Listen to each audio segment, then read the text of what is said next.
Foram escolhidos também os 9 deputados estaduais que vão formar a CPI, que vai investigar os contratos das obras de reforma da Ponte Hercílio Luz.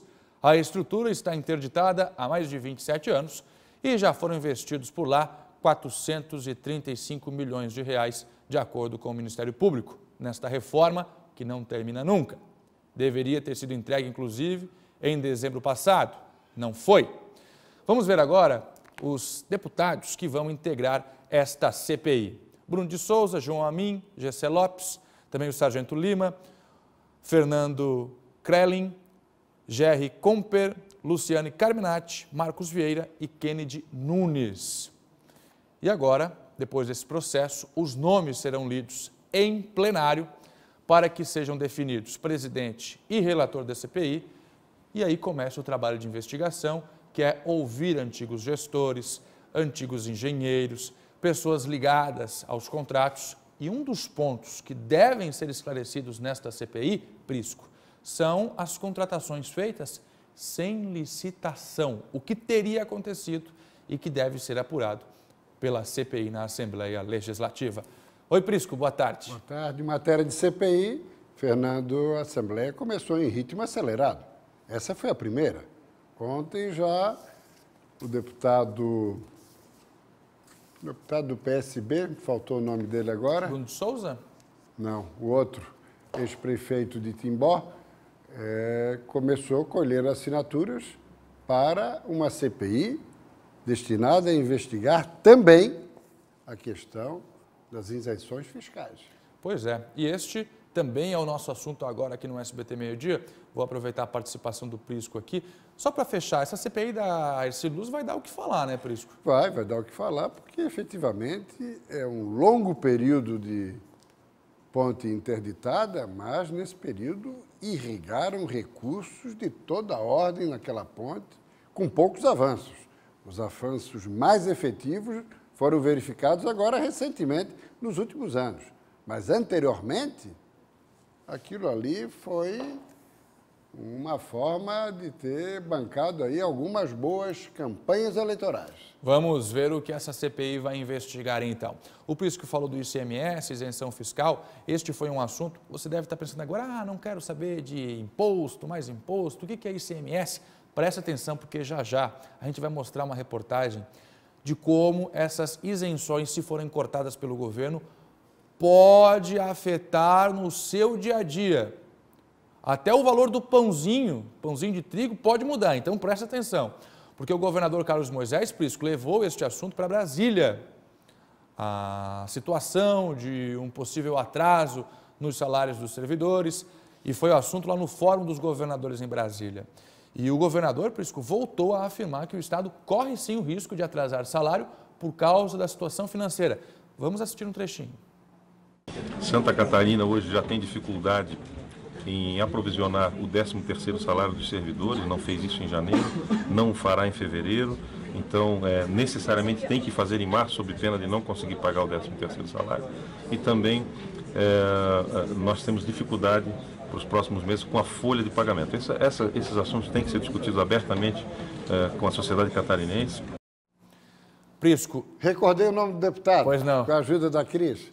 Laércio Schuster, do PSB, é quem está encampando o requerimento para uma nova CPI na questão da isenção fiscal. Muito bem, você viu com a gente que o governador Carlos Moisés, em Brasília, voltou a afirmar que os salários podem atrasar em Santa Catarina. E com relação ao corte das isenções fiscais, Carlos Moisés disse que conversou com senadores e deputados catarinenses em Brasília. Ele afirma que vai rever todos os contratos. Bota no ar. Mas que elas têm que ser revistas de forma a atender individualmente cada setor e não ser concedida de forma indiscriminada. E também temos uma outra questão que, por recomendação, muitas concessões de incentivos fiscais que Santa Catarina fez por meio de decreto ou fez por meio de tratamento diferenciado com determinado setor, e isso fere a legislação e a recomendação é que seja feita por lei. Portanto, nós vamos receber todos os setores de forma emergencial nas próximas semanas, tratar com cada setor produtivo para que a gente possa então rever os incentivos, a razão deles existirem ou deles serem suspensos e assim encaminhar à Assembleia Legislativa projetos de lei que contemplem todos os setores produtivos de forma a desenvolver Santa Catarina.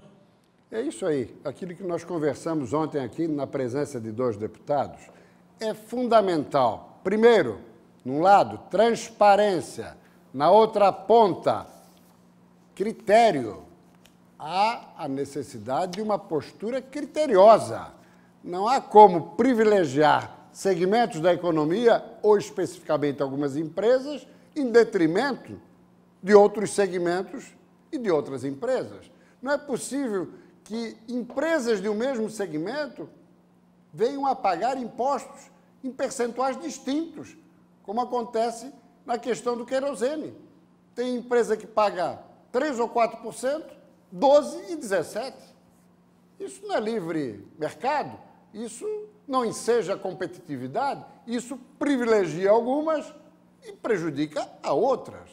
Então, o critério e a transparência são fundamentais para que a nossa economia possa ser reforçada, ganhar robusteza naquilo que é fundamental para a geração de emprego e para a chegada de novas empresas, ampliações de outras. Agora, o que não é possível é um incentivo ou até uma isenção, como queiram, só porque se quer atender essa empresa e não aquela outra. Isso não é possível. Na questão que o Fernando focalizou de maneira pertinente, por exemplo, cesta básica, há de se dar, sim, evidentemente, um incentivo.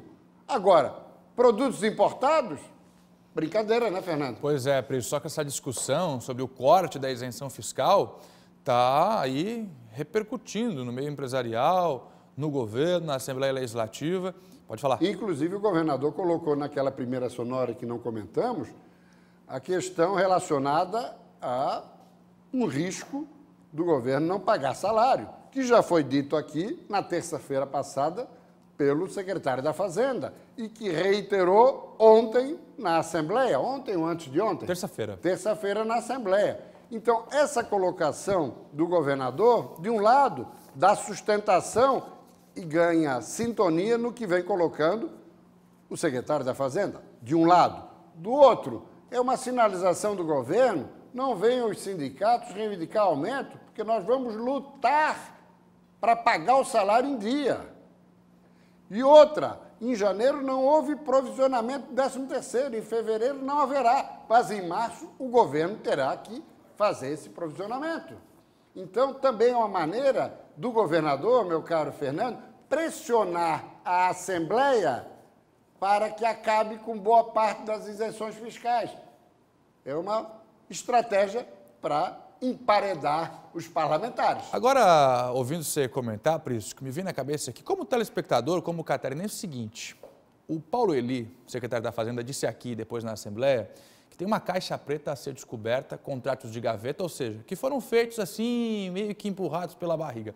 Agora, um detalhe é o seguinte, Paulo Eli estava no governo passado, e aí o mesmo governo passado, que teria feito todo esse processo de entrega de isenções fiscais, assinou um decreto, antes de se despedir, cortando algumas isenções a partir de 1º de abril agora. Deu, depois cortou. Por que não cortaram antes? Pois é. Eduardo Moreira assumiu em janeiro. Por que não cortou em fevereiro? Exatamente. Deixou para cortar no último mês, no apagar das luzes do seu governo, produzindo um desdobramento numa gestão que já não seria mais a sua, e sim daquele que foi eleito. E Paulo Eli deixou para ver só agora, quando o Carlos Moisés entrou? Coisa, agora, Prisco, eu preciso só chamar... De gaveta? Como de gaveta? Hoje é 100% eletrônico. Exatamente. Tem o sistema de administração tributária, os auditores fiscais têm senha para acessar. Como é que é de gaveta? Como é que é caixa preta? Está me parecendo aqui frases jogadas ao vento, hein? Me parece também que tem alguma coisa aí a ver com as eleições. Mas deixa eu mostrar para o telespectador, Prisco, porque a partir de abril agora, algumas empresas vão perder a isenção, vão ter que voltar a pagar o ICMS, aumentar a carga tributária. E aí quem é que vai sentir? Você, no pãozinho, no material de construção, no gás de cozinha, na cesta básica. Quero ver a reportagem. O decreto que revoga os benefícios fiscais de ICMS, medida para equilibrar as contas do Estado, deve valer a partir do dia 1º de abril. Um estudo da Fiesc calculou os impactos que alguns produtos devem sofrer na carga tributária. O ICMS do leite e do pão terá um aumento de 142%. O imposto sobre a cesta básica também terá mudança de 7% para 12%, um acréscimo de 71% nos tributos, assim como a carne. Ainda que essas mudanças no valor dos impostos não impactem na mesma proporção os produtos, vai chegar até o consumidor. A cesta básica, por exemplo, na capital, hoje tem um custo de R$ 437. Com o aumento dos 5 pontos percentuais, poderá chegar a R$ 459. Nem mesmo o pãozinho de trigo, sensação nos cafés da manhã dos catarinenses, vai escapar. O peso na balança continua o mesmo, mas o valor na hora de pagar lá no caixa é que pode mudar. Hoje, o quilo do pão de trigo custa, em média, R$ 11,70. Com um acréscimo de 10 pontos percentuais na carga tributária, esse valor pode chegar a R$ 13,40. Isso vai refletir o consumidor que vai pagar. Infelizmente, o consumidor sempre que paga as irresponsabilidades do governo. Por exemplo, eu não vou ter recursos hoje para buscar a minha matéria-prima com 10% de produção se eu não estou ganhando 10%. Entende? É muito difícil, vou ter que repassar.